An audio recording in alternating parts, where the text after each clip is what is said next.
And they're there, our fascists, our gun-toting Christian right militia members who function the way fascist groups always function, diverting a legitimate rage, and it is legitimate, against the vulnerable, undocumented workers, Muslims, homosexuals, feminists, intellectuals, liberals.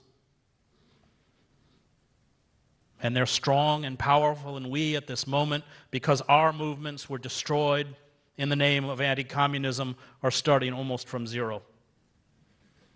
And yet, as Howard Zinn understood, every opening in American democracy came from radical movements.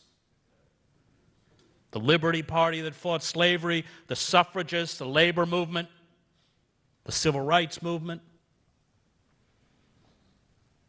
The mythology we use to describe the New Deal is not history,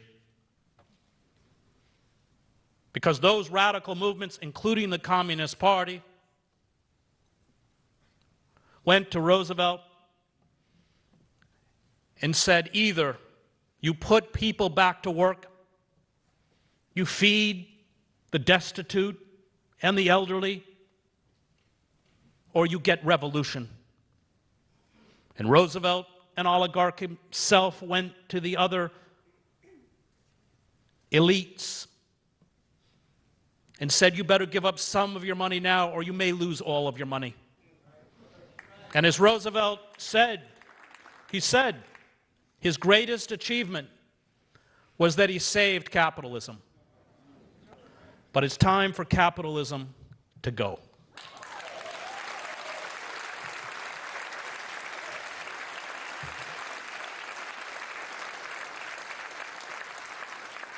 And it's only going to go if we make it go.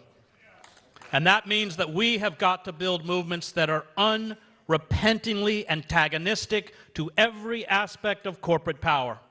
And that has as its goal, whether it's our for-profit healthcare system, or the destruction of education, or the arms industry,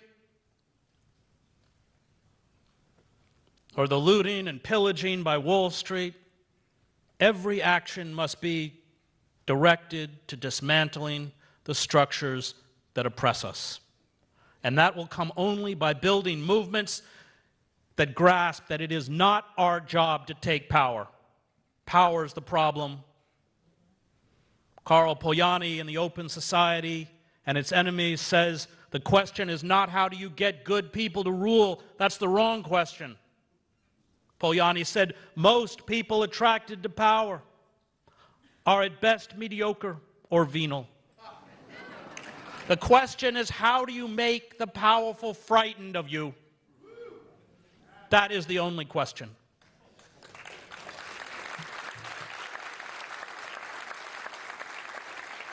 Because as Frederick Douglass understood, that is the only way power responds.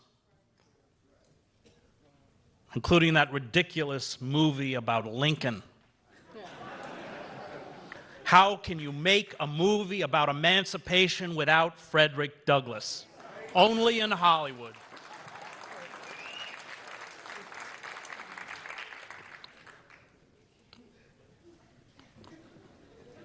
There's a scene in Kissinger's memoirs, do not buy the book. So it's 1971, and Nixon, remember our last liberal president? Yes, he was. Not because he had a conscience or he was liberal, but because he was frightened of movements. OSHA, Mine and Safety Act, Clean Water Act, all came from Nixon. And he's standing at a window at the White House, and he's taken empty city buses and put them end to end around the White House, and he's looking out the window, and he says, Henry, they're going to break through the barricades and get us. And that's where people in power have to be. That's just where they have to be.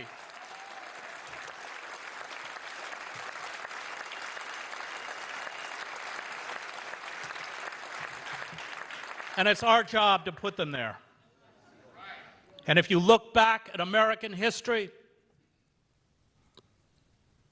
every leap toward justice and equality was made by movements that frightened the powerful. Julian Benda, the treason of the intellectuals. We have a choice in life between serving two sets of principles, privilege and power, or justice and truth. But every concession we make to those who serve privilege and power diminishes the capacity for justice and truth.